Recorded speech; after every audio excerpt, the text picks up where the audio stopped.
Bueno,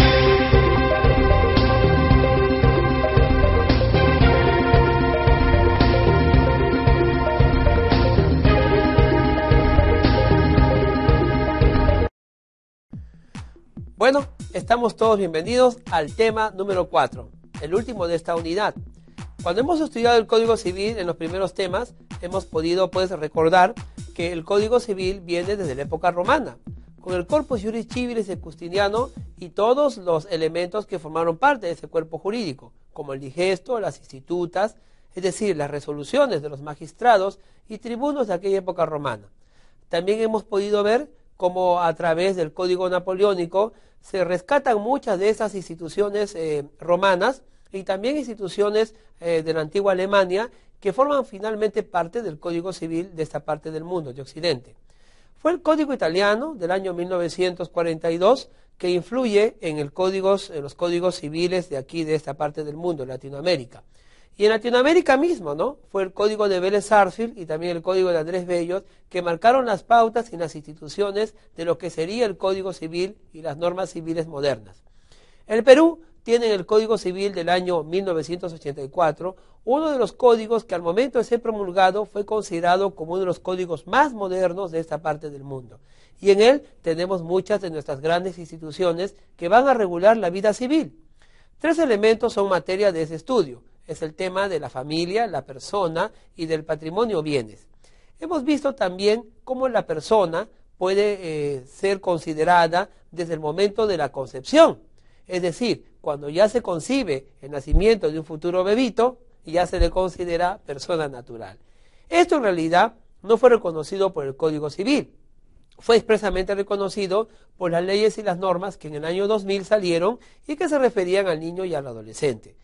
En realidad el Código Civil, cuando habla de la persona, no trata de conceptualizarla de una manera biológica o anatómica. Por el contrario, lo conceptualiza desde un punto de vista evidentemente jurídico.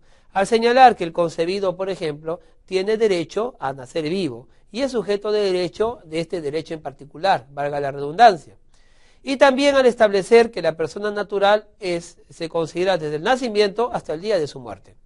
Sin embargo, el Código Civil va un poco más allá y reconoce también la posibilidad de que las personas jurídicas sean sujetos de derecho y obviamente también de obligaciones y cargas y prestaciones. Pero antes de pasar a hablar de la persona jurídica, tenemos que terminar el tema de la persona natural. ¿Qué derechos tiene la persona natural? Porque solamente entendiendo, como dijimos en el tema anterior, solamente entendiendo los derechos que tiene la persona natural, vamos a poder entender la dimensión de los derechos que le pertenecen a la persona jurídica. Vamos entonces a empezar ya este último tema de esta primera unidad de este curso interesantísimo que es el Código Civil o el Derecho Civil. Vamos entonces con la diapositiva de presentación. Universidad Privada Telesub, los derechos de la persona humana. Bien, en esta oportunidad vamos a hablar sobre los derechos de la persona humana. No solamente aquellos que están establecidos en el Código Civil, vamos también a mencionar aquellos que han sido constitucionalizados, no sin antes mencionar que los derechos humanos para Santo Tomás de Aquino eran parte de la persona en sí misma, es decir, eran derechos naturales por el hecho de ser hijos e imagen de Dios. Desde un punto de vista y un tema ya más republicano o enciclopedista, el derecho humano es un derecho natural de la persona por el hecho de serlo. No importa su origen, si es divino o si es consecuencia del azar. La persona humana entonces será el objeto del Estado y de la sociedad y de la comunidad. Será el ente más tutelado por las leyes y las normas. Todo código, toda norma, toda legislación no tiene razón de ser si no es por la persona humana. Vamos entonces con la primera diapositiva. Los derechos de la persona humana. Tenemos allí un cuadro donde podemos ver, antes de leer el texto, ¿no?, cómo la verdad y la justicia sostienen a la libertad. Y también cómo a través de la verdad y la justicia, la subsidiariedad, la solidaridad, el bien común y la dignidad de la persona humana son sostenidas por 3 columnas que hablan acerca de la unidad, la conexión y la articulación. Esta unidad, conexión y articulación obviamente se refiere a la normatividad jurídica. El cuadro trata de demostrarnos que los valores y los principios están vinculados finalmente por la norma jurídica. Leamos ahora juntos el texto. Dice, el derecho a la vida, a la integridad física, a la libertad, al honor y demás inherentes a la persona humana son irrenunciables y no pueden ser objeto de cesión. Qué interesante declaración del Código Civil. En realidad el Código Civil aquí del año 84 se complementaba con la Constitución del año 1979, que ha sido luego modificada por el Congreso Constituyente Democrático del año 1993. El derecho a la vida, a la integridad física, a la libertad, al honor y demás, dice el Código Civil, ¿no?, inherentes a la persona humana, tienen ciertas características. Una de ellas es que es irrenunciable y la segunda es que no puede cederse de manera alguna. Obviamente cuando hablamos de los derechos de la persona, estamos hablando de los derechos humanos. Y eso es una larga historia. Los derechos de la persona son reconocidas por las revoluciones enciclopedistas de la Francia revolucionaria. Y también por las primeras guerras, ¿no?, de independencia que realizaron en los Estados Unidos, que proclamó que todos los hombres son iguales ante Dios. La Revolución Francesa, desconociendo el lado religioso, desconociendo el lado de Dios, propugnando simplemente el imperio de la razón, reconoce que la persona es, ¿no?, sujeto de ciertos derechos, como la libertad, la igualdad y la solidaridad. La Revolución Francesa marca entonces el cúmulo final, ¿no?, de lo que serían pues la fuerza, el uso de la fuerza para lograr el cambio de las superestructuras que dominaban la Europa de aquel siglo. Las revoluciones republicanas, ¿no?, de Latinoamérica también propugnaban a eso, a la igualdad y a la libertad. Los valores de la libertad, como aparece en el cuadro de la diapositiva, era el más buscado y era el más protegido, y en el valor de la libertad se justificaba la normatividad jurídica nueva que quiso, ¿no?, de alguna manera implementarse en el año 1812 con las Cortes de Cádiz, pero que finalmente cayó pues en saco roto al iniciarse la revolución que cambió la superestructura de las colonias de aquel tiempo. El derecho, entonces, desde este punto de vista, el derecho humano es concebido como valores, ¿no?, como valores que tienen que volverse realidad, siendo la libertad el mayor de ellos. Posteriormente, con la Declaración de los Derechos Humanos realizado por la Organización de las Naciones Unidas, se da una modernización y se generaliza y globaliza la idea de la libertad, la justicia y la igualdad.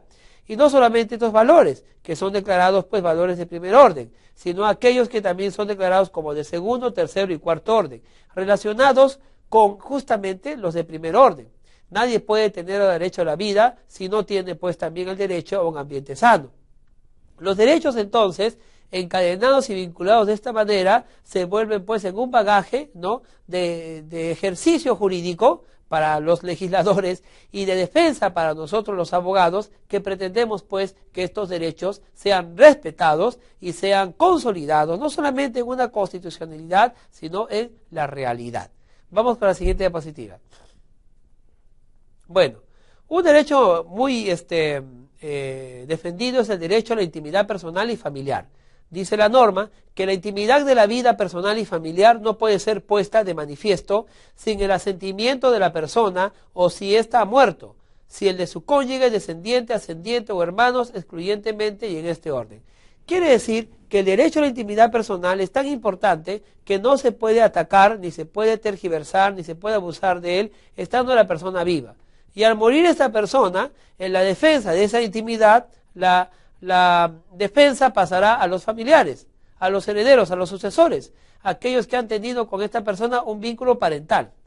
Este derecho a la intimidad es importante porque se entiende que cada persona humana tiene su propia dimensión, cada persona humana tiene su propio origen y su propio final, y toma decisiones en base a la libertad de su conciencia y de opinión.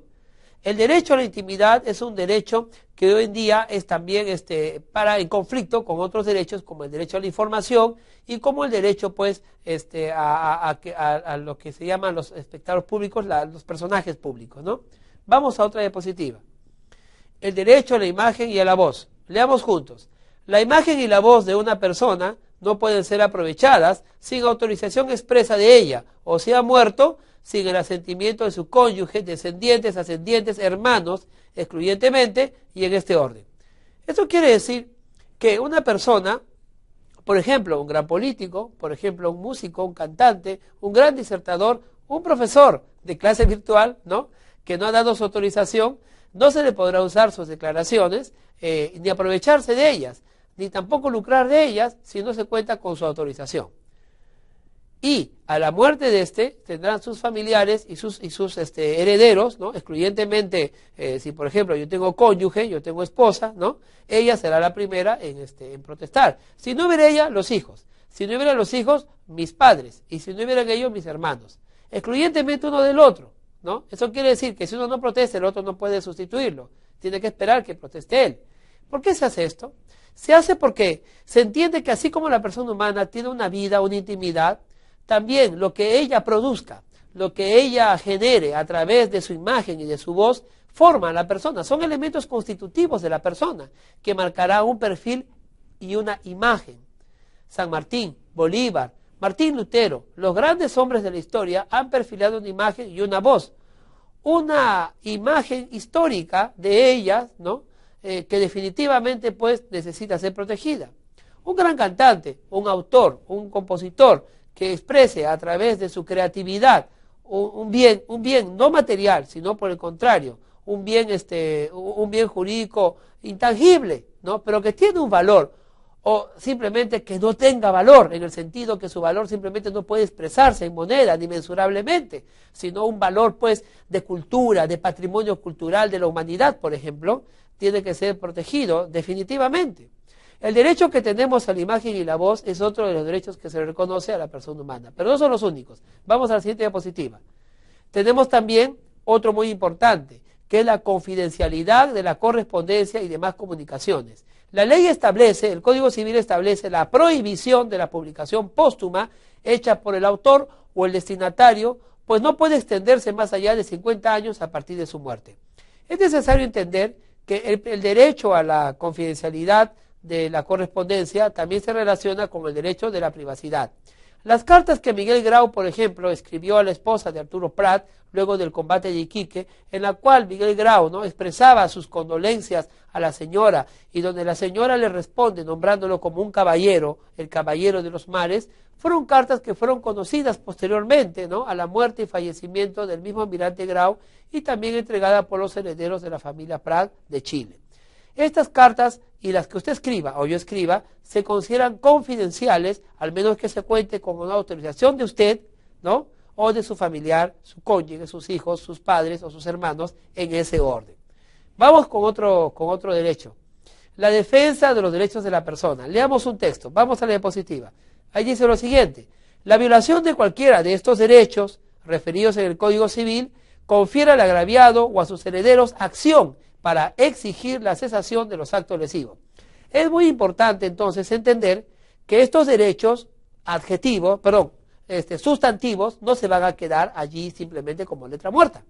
Si usted es agraviado en uno de estos derechos, podrá recurrir al código adjetivo, es decir, a través de un proceso, para poder hacer justicia y hacer que se cese esta violación del derecho. Y si ya se realizó la violación del derecho, usted tendrá toda la legalidad para pedir el resarcimiento del daño moral o material que se pudo haber causado a este agravio, a su derecho. Porque los derechos de los derechos humanos es pues fundamento de un bien común y de una sociedad y de Estado de Derecho. Vamos a la diapositiva. Se habla también de protección de los derechos de autor e inventor. Los derechos del autor o del inventor, cualquiera sea la forma o modo de expresión de su obra, gozan de protección jurídica de conformidad con la ley de la materia. ¿Por qué es necesario esta protección?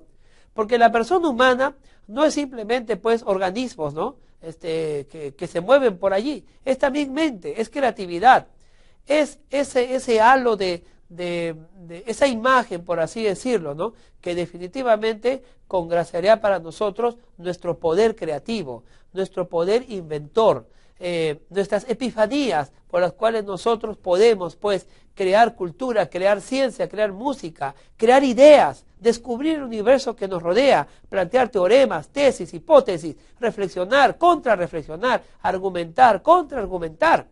Todo ese bagaje de inteligencia, de maravillosa experiencia que tenemos como seres humanos, llenan en sí mismo nuestra personalidad y forma parte de nuestro derecho de identidad, de marcar nuestro devenir en esta historia de una vida tan corta. Decirle a los de antes, a los de ahora y de los que vendrán que hemos existido y que hemos dejado algo para la humanidad, tiene que ser definitivamente protegido. Vamos entonces a la siguiente diapositiva. Fuera de estos derechos, tenemos un enunciado de derechos constitutivos, importantísimos, estructurales de la persona. Vamos a leerlos juntos. Toda persona tiene derecho a la vida, a la igualdad ante la ley, a la libertad de conciencia y de religión, a las libertades de información, opinión, expresión y difusión del pensamiento, a solicitar sin expresión de causa la información que requiramos. Seguimos. A que los servicios informáticos, computarizados o no, públicos o privados, no suministren informaciones que afecten nuestra intimidad personal y familiar, al honor y a la buena reputación, a la libertad de creación intelectual, a la inviolabilidad de nuestro domicilio, al secreto y a la inviolabilidad de nuestras comunicaciones y documentos privados, y a elegir nuestro lugar de residencia. Tenemos otros más. Toda persona tiene derecho a reunirse pacíficamente y sin armas, a contratar con fines lícitos, siempre que no se contravengan leyes de orden público, a trabajar libremente con sujeción a la ley. Tenemos derecho a la propiedad y a suceder en la propiedad, es decir, a la herencia. Tenemos derecho a participar en forma individual o asociada en la vida política, económica, social y cultural de la nación. Tenemos derecho a mantener reserva sobre nuestras convicciones políticas, filosóficas, religiosas o de cualquier otra índole, así como el derecho de guardar el secreto profesional. Esto especialmente para los abogados. Tenemos también el derecho a una identidad étnica y cultural. El Estado reconoce y protege la pluralidad étnica y cultural de la nación. Tenemos el derecho a formular peticiones en forma individual o en colectividad, por escrito ante la autoridad competente. Tenemos derecho a la nacionalidad, no debe haber apátridas, nadie puede ser despojado de ella. Tenemos derecho a la paz, a la tranquilidad, al disfrute del tiempo libre y el derecho al descanso. Y también derecho a la legítima defensa. Tenemos asimismo el derecho a la libertad y a la seguridad personal en consecuencia. Si esto es así, hay otros derechos que se unen a este. Nadie está obligado a hacer lo que la ley no manda. No se permite forma alguna de restricción de nuestra libertad personal.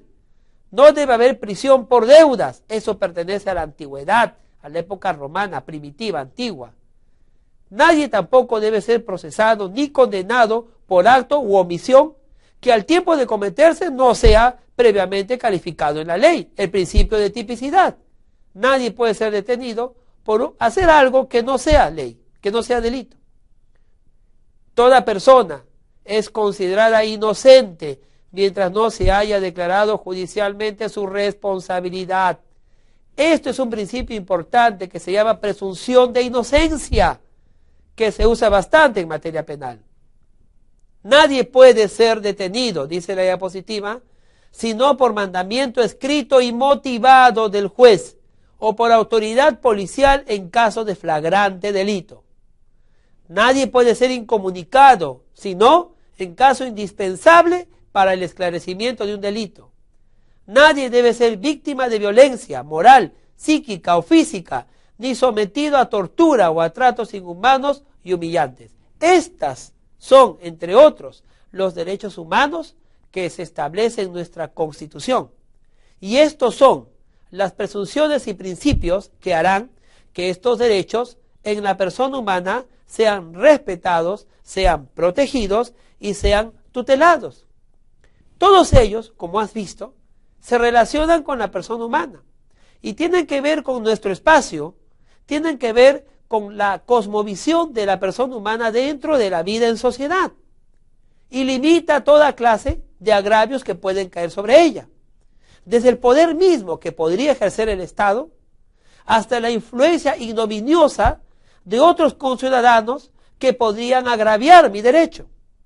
Y ojo, se reconoce y protege el derecho a las minorías, lo cual en una democracia a veces es un poquito complicado, porque sabemos que la democracia es el gobierno de la mayoría, y las minorías quedan vulnerables y quedan sencillamente pues a merced de esta mayoría que va incluso en muchas ocasiones, y la historia lo ha demostrado, imponer sus ideas.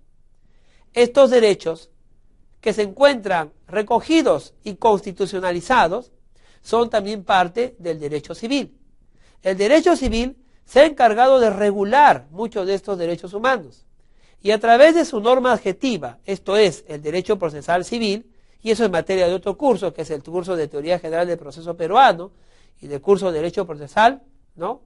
A través de esta norma adjetiva, el Código Civil puede hacer realidad de que se protege y se tutela, ¿no?, estos derechos sustantivos que estamos mencionando.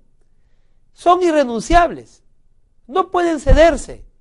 Y si tú firmas algún documento en el cual estos derechos se están negociando, ese documento será nulo.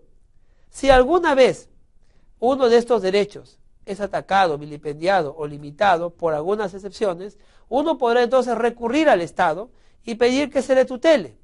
Si bien es cierto, a ciertos derechos reconocidos que son limitados excepcionalmente, como ya mencioné, no se aplicará la analogía para otros derechos humanos.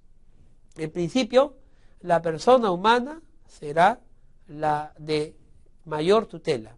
Y, yendo un poco más allá, ¿no?, la persona humana en colectividad, en comunidad y en sociedad. Los derechos entonces de la persona son partes de la normatividad civil y ha regulado en el Código Civil gran parte de todos estos temas. Otro ya serán aquellos que se relacionen con las personas jurídicas en sí mismas, los tratos, contratos, obligaciones, prestaciones y el acto jurídico. Gracias por haberme acompañado en esta unidad. Ha sido simplemente fascinante poder compartir contigo estos conocimientos. Ahora estaremos esperando con ansiedad el inicio de la unidad 2. Soy el profesor Willy Palomino y espero que juntos podamos seguir, ¿no?, profundizando en el estudio y la reflexión de las normas que rigen el Código Civil.